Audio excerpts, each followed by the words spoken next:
Centre pénitentiaire de l'Ohio. Derrière ces barbelés, un bâtiment ultra sécurisé, rarement ouvert aux caméras, la chambre de la mort. 32 détenus y ont été exécutés depuis 1999. Dans cette cellule, le condamné à mort passe ses dernières 24 heures. Dernier repas, dernier coup de téléphone, dernière visite de la famille. Son emploi du temps est réglé comme du papier à musique pour une fin inéluctable. Généralement, les détenus sont très calmes quand ils sont ici. L'équipe d'exécution fait tout ce qu'elle peut pour les maintenir détendus et qu'ils soient dans l'état d'esprit adéquat pour que tout se déroule sans accroc. La chambre d'exécution. Le condamné n'y passe pas plus d'un quart d'heure généralement.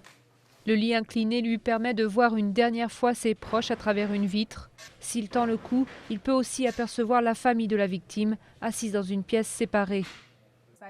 J'ai vu des détenus qui regardent droit vers le plafond pendant toute la procédure, qui ne tournent pas du tout la tête sur le côté.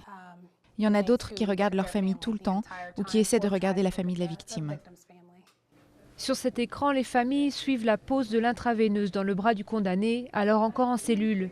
C'est d'ici qu'Adèle Schank, l'avocate du détenu Rommel Broom, a assisté en septembre à ce qu'elle qualifie de torture.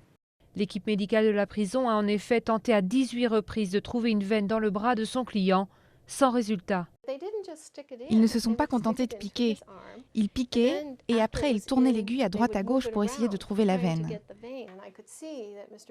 Je pouvais voir que M. Broom avait mal. À un moment, ils ont essayé de le piquer dans la jambe et là, il a roulé en arrière. Vous pouviez voir la souffrance physique sur son visage. Pour l'instant, l'exécution de Broom a été reportée, mais suite à cet épisode dramatique, toute la procédure a changé en Ohio. Si l'intraveineuse échoue, une intramusculaire sera pratiquée. Et à la place des 3 produits habituellement utilisés, une seule dose d'un puissant anesthésiant sera injectée. Ce nouveau protocole sera testé pour la première fois sur Kenneth Byros, dont l'exécution est prévue ce mardi.